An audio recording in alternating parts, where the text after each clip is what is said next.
Secretary of State Hillary Clinton has made it clear that she will not stay for President Obama's second term. So everyone in politics is asking the same question. What happens at the end of that second term in 2016? Every Democrat I know says, God, I hope she runs. We don't need a primary. Let's just go to post with this thing. We don't want to fight with anybody over anything. If their competitor in 16 is going to be Hillary Clinton, supported by Bill Clinton and presumably a still relatively popular President Barack Obama, trying to win that will be truly the Super Bowl. And the Republican Party today is incapable of competing at that level. With us now, Republican strategist Frank Luntz, a CBS News political analyst, New York Times Washington correspondent Jodi Kantor. Welcome. Well, you wrote a piece in the New York Times, and everybody's been talking about this since. It seems to me that she wants to rest, first of all. I mean, she's had 4 tough years, of which her reputation has gone up. And secondly, it seems to me that when she faces this decision, it's going to be history. The first woman to have a chance to run for president and of a major party, the nominee. And so the decision becomes inevitable. What's wrong with that idea? What could go wrong in this?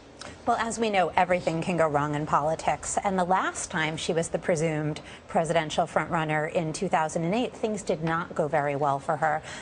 You know, one challenge she has now is that when you're deciding whether to run for president, the rest of your life is in a kind of limbo, right? Her former aides, her current aides say that she wants to come back to New York, she wants to rest, she wants to write a book, she wants to work on behalf of women and girls.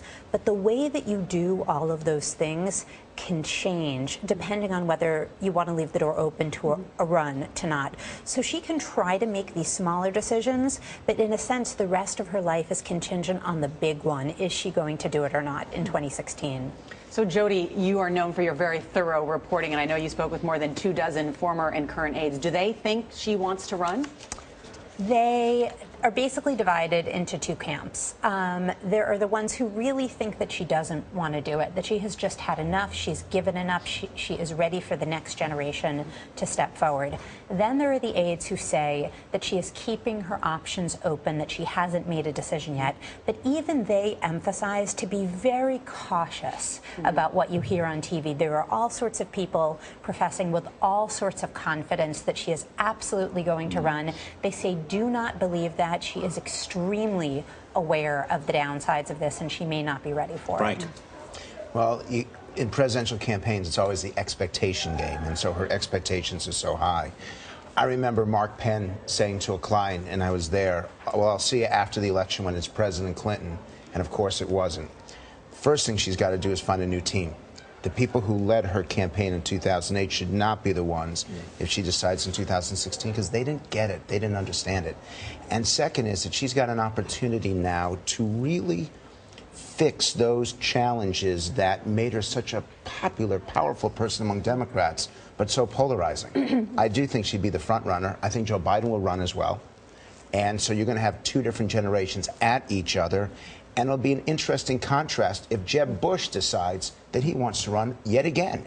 We could have a Clinton-Bush contest. Yeah, nobody knows, but my impression is at a time like this, when a woman who has had such a rich and varied life in so many important positions, when history comes calling, you can't say no. Well, also, when everybody you meet abroad, at home, every day tells you that you are truly the best person to be the next president of the United States, which is what a lot of people are telling her, that is hard to resist.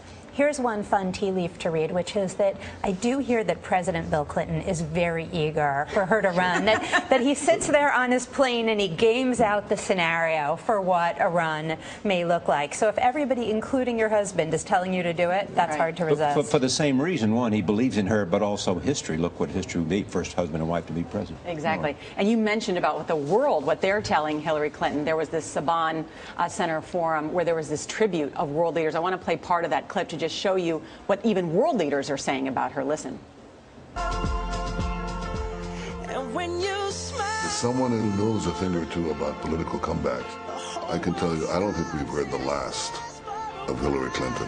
'Cause girl, you're amazing, just the way you are. I just have an instinct that the best is yet to come. very highly produced video that sort of sets up, if you will, if she wants to run, right? And also think about how much this benefits her in the short term, right? Even if she decides not to do it 2 years from now, this kind of speculation, it adds to her luster. Yeah. I mean, that video just said it all. Thank you, Jody. Thank you, Frank. That's right. Great to see you.